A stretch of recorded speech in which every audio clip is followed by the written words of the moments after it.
그런데 왜 북송이 되면 구체적인 사물이나 구체적인 어떤 형상들을 그리지 않고 점들 또는 추상화된 도형들을 그리면서 그것들을 역과 결합시켜서 해석하느냐. 그래서 송대 역도상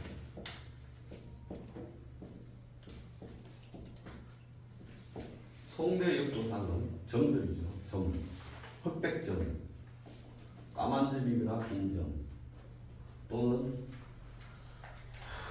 우거기나 태극이나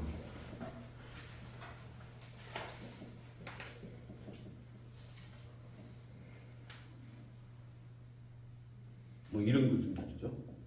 이런 것들. 그러니까 이게 동그라미야. 뭐라고 했지? 아니 동그라미인데? 원불교 사람 이거 우리 원상인데? 이렇게 말할 거라. 이거를 뭐라고 해야 돼? 그래서 송대의 역도상들은 추상화되어 있거나 철학적 개념을 말하거나 형이사학적 원리를 말하거나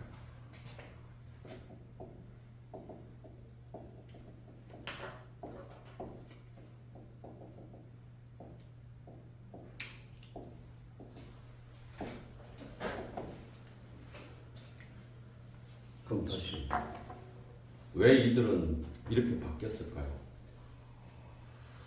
한나라 있을 때 상수학이라고 그러면 기본적으로 괴상과 효상 중심이고 괴상과 효상으로 기의 변화를 파악하거나 그리거나 동서남북이나 8개를 가지고 남서쪽, 북서쪽 등등을 그리거나 60개로 1년 365일에 기를 표현하거나 그랬을 텐데 왜 송대는 이렇게 됐을까?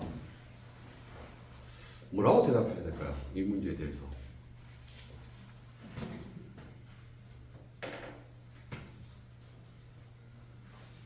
질문을 던져봐야죠. 왜 얘네들은 동그라미 흑백점을 그리는가? 질문을 던져봐야 합니다. 제가 생각하기에는 하나는 수예요, 수. 수로 숫자를 못 쓰겠네. 못 쓰면 약자 쓰면 되지. 그쵸?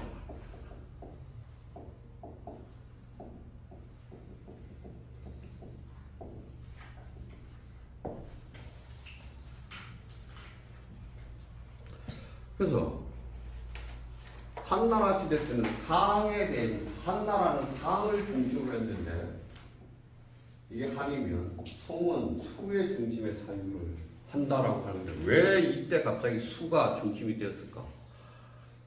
라고 질문을 던져봐야죠. 그러면 왜 그럴까요?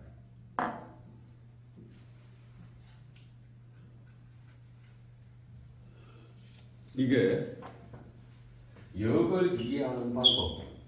한나라 시대 때는 기는 어떤 형태가 없죠. 기가 연결되거나 모이면 상이 되죠. 상. 어떤 형태가 생겼잖아요. 형태가 생기면 수가 되죠.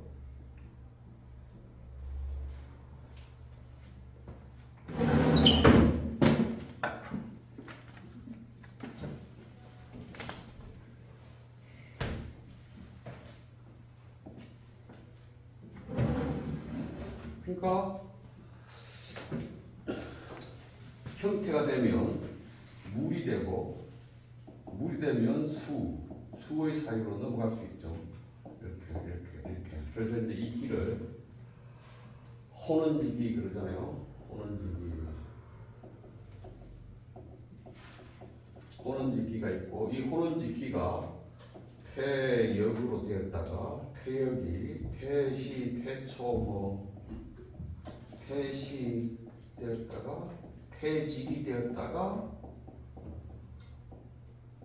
태극이 되었다가 태극이 되면 천지가 생기고 이 천지로부터 기들이 이렇게 간다라고 말하잖아요. 여기를 보면 이 흐름을 얘기하잖아요. 그러면 이제 천지로부터 물상이 생기면 상이 구체화되면 물이 있으면 물질을 갖는 것. 특정한 형태의 물질은 수로 표현할 수 있죠. 이 책상은, 이 교탁은 높이가 1m 20. 여기서부터 여기까지 폭이 48, 56. 이렇게 숫자로 표현되죠. 구체적인 물이 있으면 그거를 쭉 이렇게 간단 말이죠. 쭉 가요. 이게 한 대 역학의 사유입니다. 근데 성대 역학의 사유는 이게 싹 사라지죠. 싹 사라지고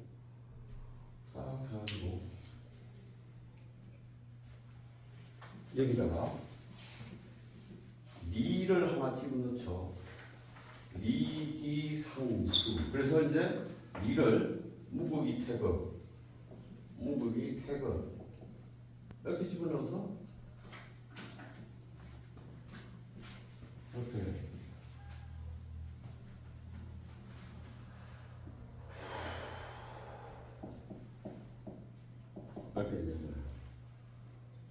이게 정인천의 역학의 논리죠.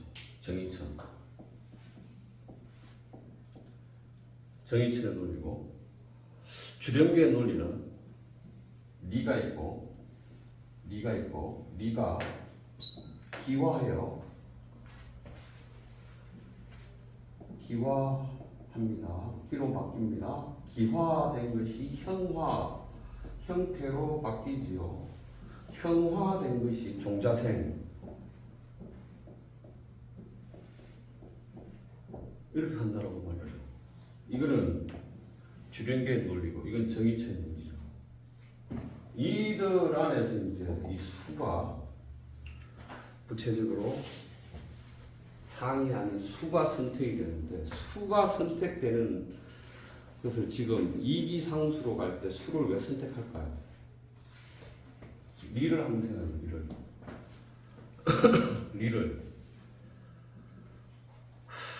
리라는 것은 형이상학적인 어떤 것이잖아요. 형이상학적인 어떤 것들을 파악하거나 포착하는 게 상으로는 포착되지 않잖아요. 그럼 그걸 뭘로 포착해야 돼요? 그래서 태극은 1이야. 태극은 1입니다. 1은 수직음량.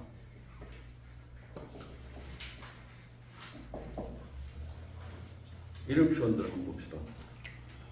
태극을 표현해야 되는데 형이상학적인 거라서 어떤 형상으로는 말할 수 없어. 그래서 선택하는 방법이 1. 그렇겠죠. 1을 동국에 맞는 태극이 됐죠. 그래서 이건 1인데 수의 지극함, 수의 표준이야 또는 수의 근원이야라고 말을 할 수 있죠.